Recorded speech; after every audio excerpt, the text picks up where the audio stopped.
Hi, Kelly. Good to see you. Hi, good to see you too. It's been a while. Yeah, it has.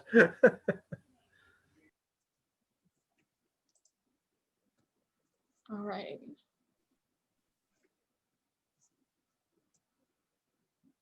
Got a couple more people coming in.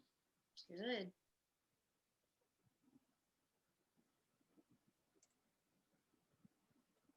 All right. I think we can get started. Final session of the day, and it's going to be a good one. I had a sneak peek at the presentation the other day, so I'm excited.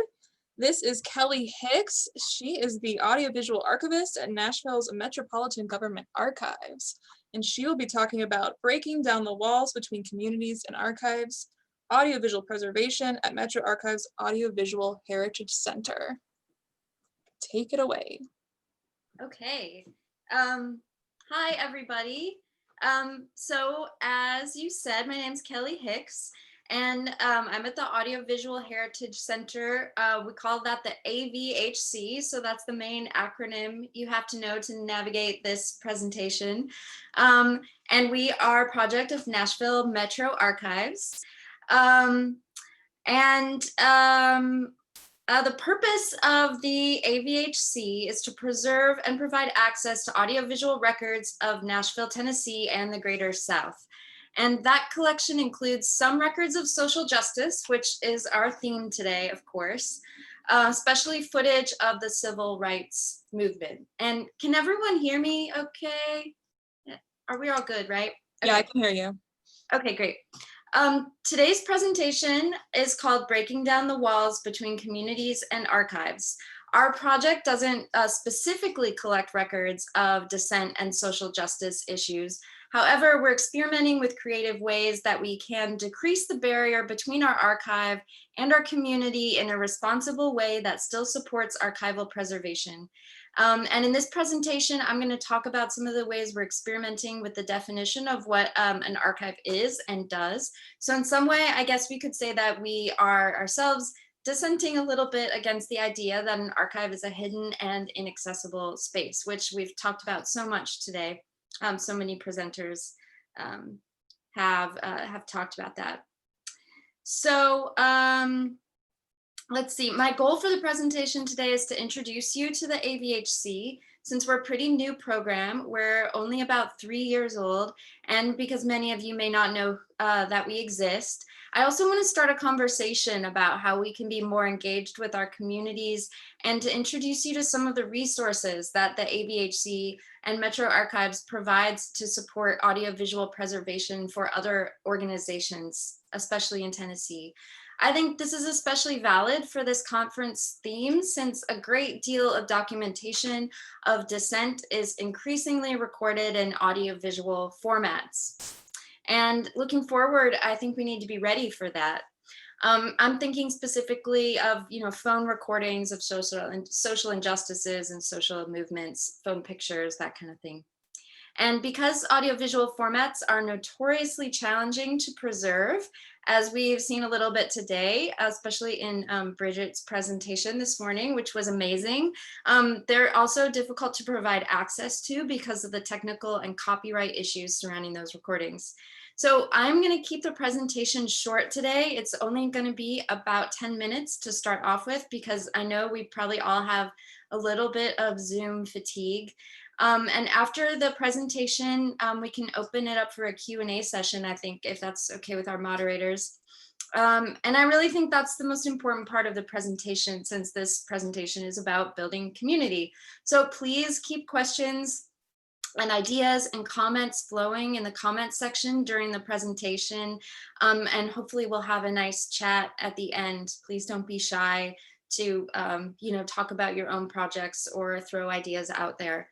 But before I begin, I wanted to say thank you to everyone who presented today. This is my first STA conference, and it's been really cool. Presentations have been really great. And I want to say thanks to Megan and Sarah and everybody at STA for making this happen. And I want to give a shout out to everybody at Nashville Metro Archives, all my colleagues there. And especially to Ken Feith, who's here and who's tirelessly advocated for audiovisual preservation in Tennessee, and who has supported some really unusual programming ideas and interesting things that are going on, and was super supportive of this presentation today. Also, before I begin, I'm just kind of curious if you don't mind raising your hand in the chat room or putting something in the chat box if you have audiovisual collections. So in your collection that you're working with, so film, video, VHS, that's really helpful to know if you all have those materials. I'm also really interested if you have anything to say about having issues, difficulties, challenges in preserving them, finding equipment to play them back, finding vendors who can help you preserve them. That's super interesting to know and helpful as we get going. So keep those comments flowing in the chat box. And I'm gonna go ahead and start my presentation. I did a little pre-recorded presentation so that I could add a lot of video in there, and I'm gonna go ahead and share my screen and start that presentation now. And thanks for all your comments there. They're starting to come in.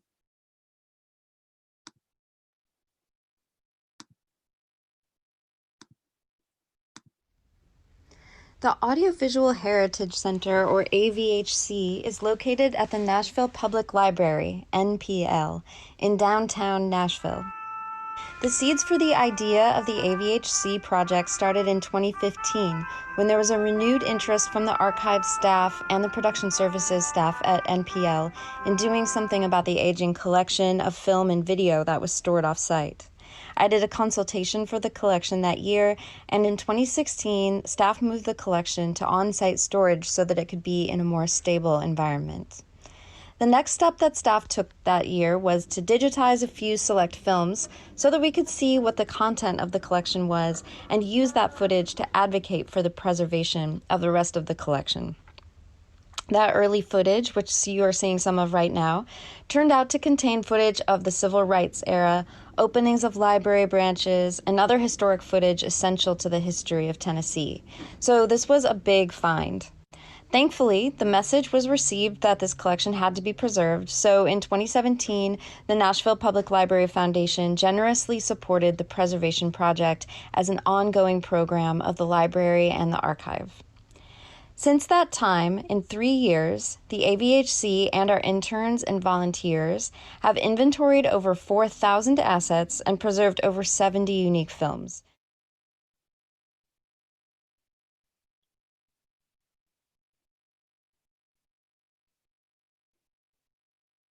You can stream most of those films on our Vimeo page, and I encourage you to browse the cool footage that lives there.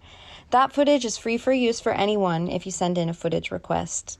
Footage in the collection has now been used in everything from large documentaries like Ken Burns' Country Music to small projects like this music video from a local Nashville artist.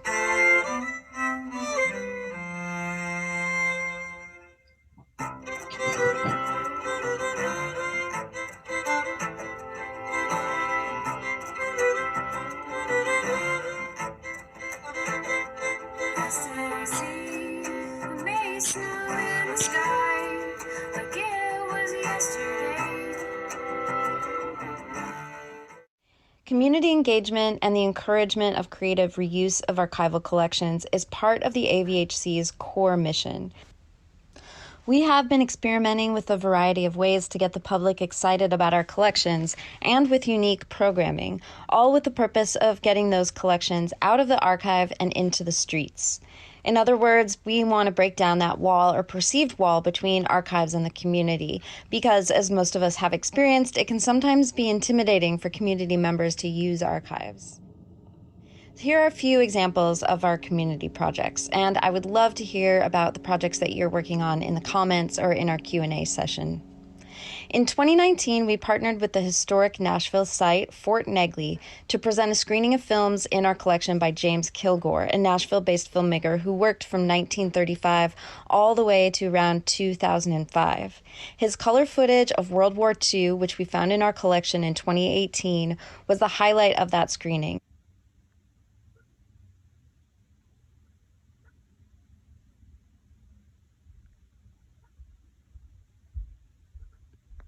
and our head archivist, Ken Feith, drove a real German tank down the highway to the screening and may have offered free rides in the tank to our screening attendees. That screening was a big success, especially among the family and community of Mr. Kilgore, who's no longer with us. We've partnered a lot over the years with local music ensembles who want to incorporate archival footage into their performances. For example, we have had an ongoing partnership since 2017 with Nashville's Chatterbird Music Ensemble, who performs live to footage from the collection at screening venues across the state and at theaters. Our flagship public program is our annual Artist in Residence program, which pays a local filmmaker to make a new film using archival footage. The program is unique in that it also funds preservation of endangered materials in the collection, so we're able to do both preservation and access through that program. This year's Artist in Residence is Lisa Dowdy.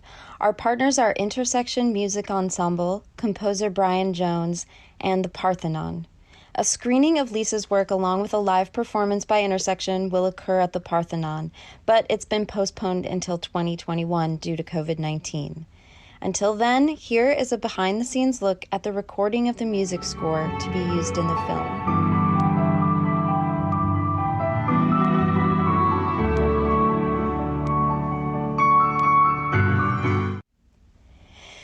AVHC's community work also extends to our colleagues and community members within the archival community, so anyone with audiovisual collections. We work with churches, universities, organizations, and individual artists with our community archiving workshops. Our first community archiving workshop was in 2015. These workshops put local volunteers in partnership with archivists and library professionals. The workshops usually last about a day. During the morning, we have training sessions in AV archiving basics. In the afternoon, we work on a task together, such as inventorying a collection or learning digitization.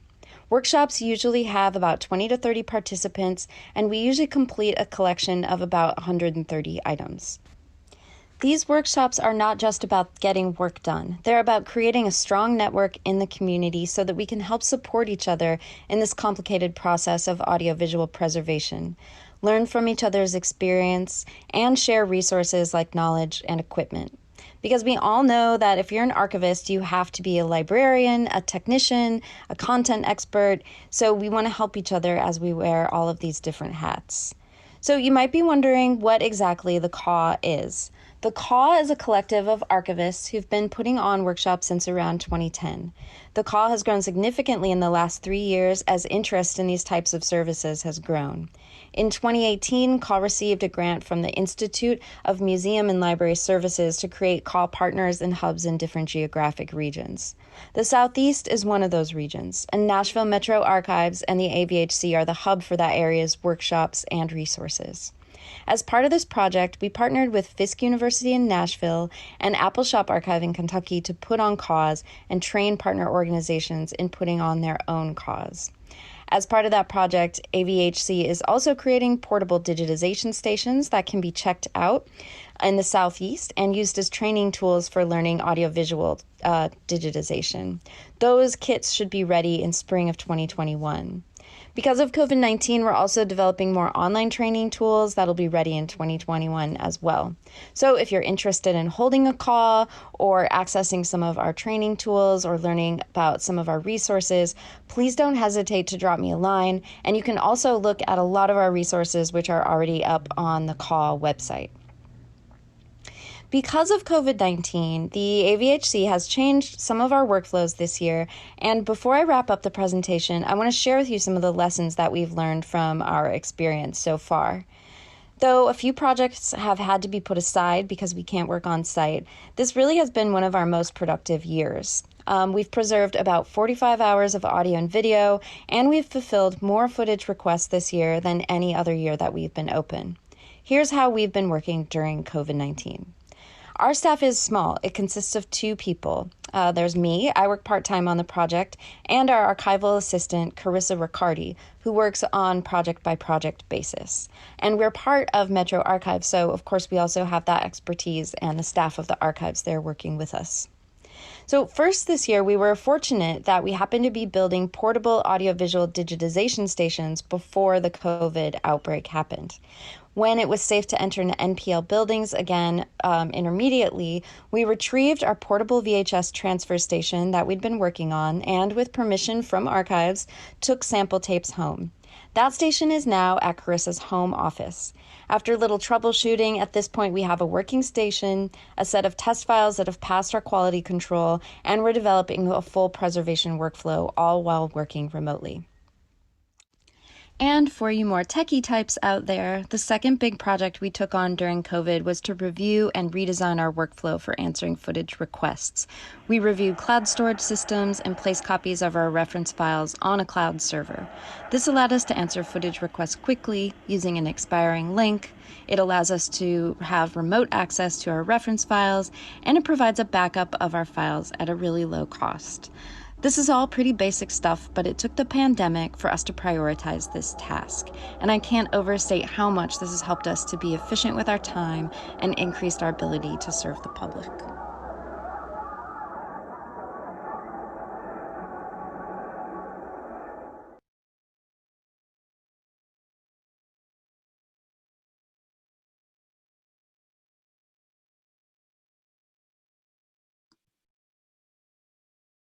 Okay, so that is the presentation. I hope that was informative.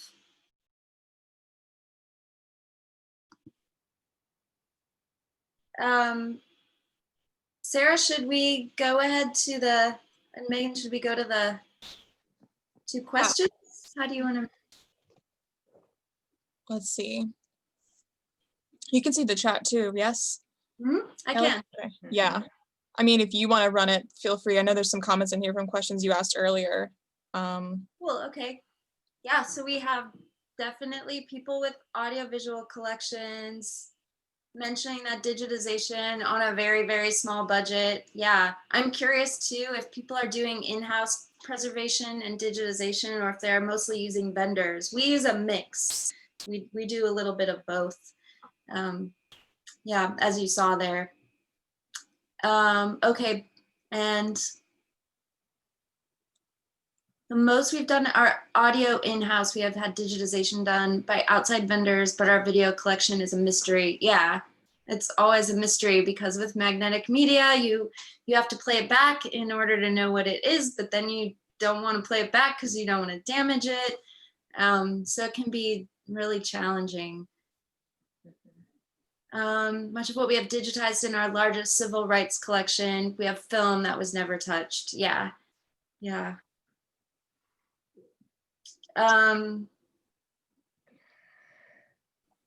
Yeah, and we have this partnership with the community archiving workshop in part like I've been a member of that workshop collective for a long time, so yeah, it really helped. I think we've done it for Metro Archives and for this program, and it really helped us to kind of get a jump start on the collection. A lot of what we did there is just inventorying, so you know what's written on the tapes, so that you can advocate, so that you know how to make a budget for a vendor and that kind of thing. Yeah, so we're hoping to do more community archiving workshops, and this isn't something that only we can do. Like the workshops are just the online handbook is made to help anybody who wants to hold a workshop. We just offer help and support. So yeah, this isn't like limited or like copyrighted by by our program. Therefore, it's the resources are there for anybody. Yeah. Do you, because I think you said you help universities, correct, with their audiovisual materials? Because we actually, at the Gore Center, we actually have, I was curious when you said you started when the, what is it, the AVHC.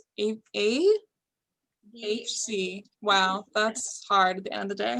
The AHC started in 2015, is that what you said? I think that Ken, correct me if I'm wrong, but the seeds for the idea were like in 2015, and then it was funded as a program. It's funded annually. as a program since 2017. Okay.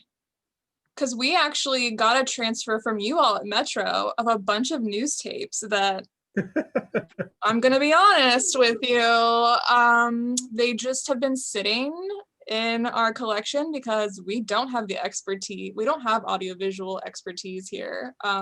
We've been trying to write a grant right now to get them digitized, but I kind of feel very overwhelmed and I don't know what I'm doing at all. So, yeah, I feel like I need to talk to you definitely about helping it. We have a digitization station, but I don't know how. I personally have not worked on it in like a year. It was someone else's job here, but yeah, I feel like we need some help, and I don't know if that's something that you do. You can come visit us and tell us what we're doing wrong.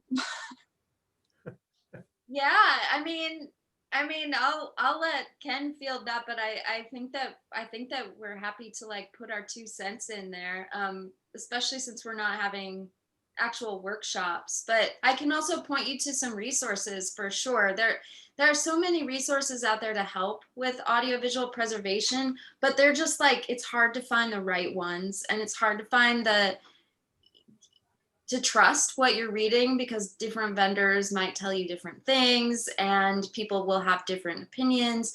But yeah, no, we can throw around some ideas or have a phone call. I think that'd be great, Ken. Don't you think? Yeah, we can certainly do that, Sarah, because, we we kind of unloaded 5,000 videos on you, and so yeah, we'd be glad to help. We can get together with Kelli and get in a conversation about those things, because it's a huge amount of stuff. So yeah, we can certainly help. Yeah, that would be awesome. Yeah, and I would say that a lot of grant funding agencies lately, I'm sure you guys have noticed this too, like in the last few years, they really love it when you collaborate with other organizations. Mhm. And I know, yeah, and so I mean, that's just something to note, is that the federal grants love to hear that like one organization, especially in like a state or something, is like helping in some way with the other organizations. Yeah. They are big on collaboration. So yeah, and from the university angle, that might certainly help a lot with some kind of grant funding for this. And maybe you could get a person, equipment, or whatever to do some of the better tapes. I don't know. Mhm. Yeah, it's always like we're always playing around with whether or not it's most wise to what we should do in-house and what we should do out of house. And so like we have a little calculation even that we do that helps us figure out what's most cost effective, what makes the most sense. So for example, film, very expensive to buy the equipment to really digitize it properly in-house. And so you have to have a lot of film if you want to, or anticipate getting a lot of film in for that to be cost effective often. But then with video, you really can create a pretty affordable system that does really good work for under a few grand. But then you have to be, and your organization has to be willing to take on the fact that there's a learning curve, there's technical setbacks, it's hard to find people to repair that equipment. But I'm also kind of a big fan of digitizing in-house when you can, especially for smaller and regional collections. And I just speak from my own self, but because it's nice, you learn so much as you're watching the footage, and because as wonderful as so many vendors are and as great of experiences we've had with vendors, they always do something wrong or it takes a long time to administer those, as we all know, like those projects that are done out of house. And so you have to factor in, like, that's a big cost with staff too, is just like administering a project with a vendor can be a major project, major use of time. So yeah, I'd love to hear more about what you're working on. One thing good about these workshops is, somehow archives, I'd like to get us out into the community so people have home video, and I think that's going to be really important soon, especially with what's going on now.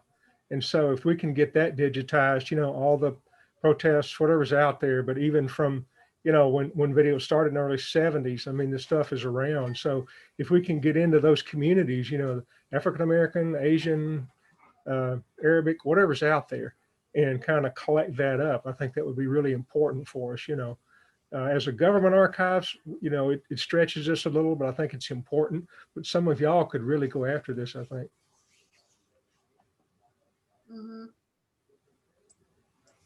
Yeah.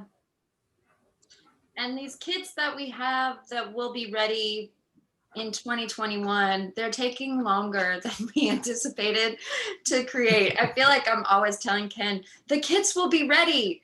But just check us in the mail. But so that's definitely been more challenging than I expected. But they're not really meant to substitute buying your own equipment or using a vendor. But once the world opens up again, we will be able to do workshops where we just demonstrate for like demystify the process. Like, you need this, you need this, you need this. Here's how you connect them, like just to make it seem less intimidating, because it can be so intimidating to be faced with these weird tape formats, and there's just a lot to, there's a big learning curve, but it's not impossible, and it shouldn't be just reserved for the Library of Congress or something. This information should be available and possible for smaller archives. So yeah. Yeah, I love the kit idea. I think that's going to be such a game changer for people in this area and communities that don't have that equipment. It's going to be so great. Yeah, and I think too, here in the Southeast and just Middle America in general, I'm actually attending the Association of Moving Image Archivist conference. It's at the same time as this. It's this week. And I've seen a couple of presentations where people show a map, and they're like, here's where we're doing audiovisual preservation, and here's where audiovisual preservation expertise is. And the whole middle of the country is blank, there's so many education programs on the West Coast and the East Coast, and so many resources. Of course, in Nashville, we have technical resources with technicians who know how to operate, like tape machines and things like that, because of the production that happened here. But it's really important, I think, for us as a region to work together, because we're not always being represented on a national level, and the resources are just much, much harder to find here. So we got to do it ourselves. Yep. I might have missed it in the video, but did you say which cloud storage service you're using? I did not. Yeah. So can I talk about that, Ken, or is that like behind the curtain information? Talk about what cloud service? Well, go ahead. Yeah, go ahead. It's fine. It's fine. Okay, so we're all friends here, sort of. Okay, so and I'm not necessarily making a recommendation here. We are absolutely experimenting and playing here with this, but we are using Dropbox as a service to deliver files, and it's sort of a de facto backup storage system. We just sometimes, when you're in a large institution, files are moved around from one company to another, and we found that there was some inconsistency in our ability to always be able to answer footage requests, because there was inconsistency in being able to access those files all the time. And then with COVID, we just experimented with what it would be like to put them on some kind of cloud system as not as our master storage backup, but these files are backed up on our institutional server, but we also now have them in cloud storage so that I can access them from anywhere. And I can also, answer footage requests so quickly now. It used to take me hours to download, compress, upload, but now when we get a footage request, I can have it done in literally minutes as soon as we get our contract. So so far that is really successful. I can talk all about that. There are other services that we're looking at for larger files, just as like a third backup, yeah,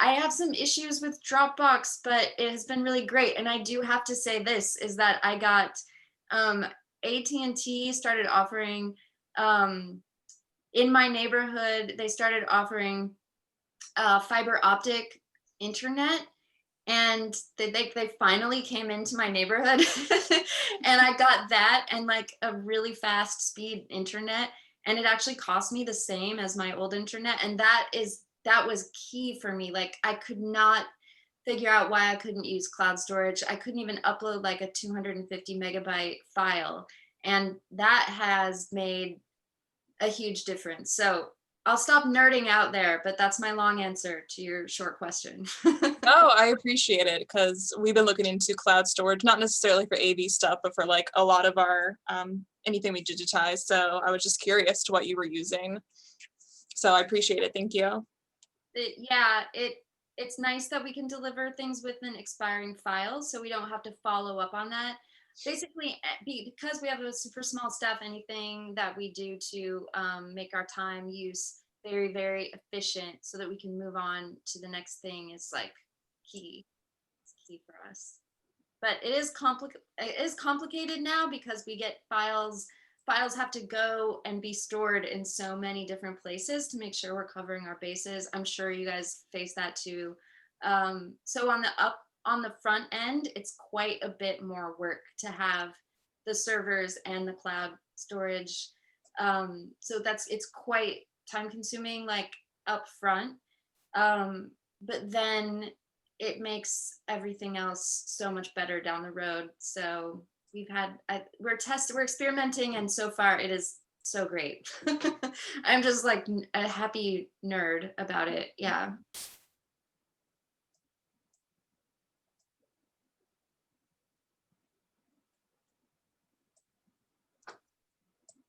Are there any other questions or comments to drop in the chat or open up your mic?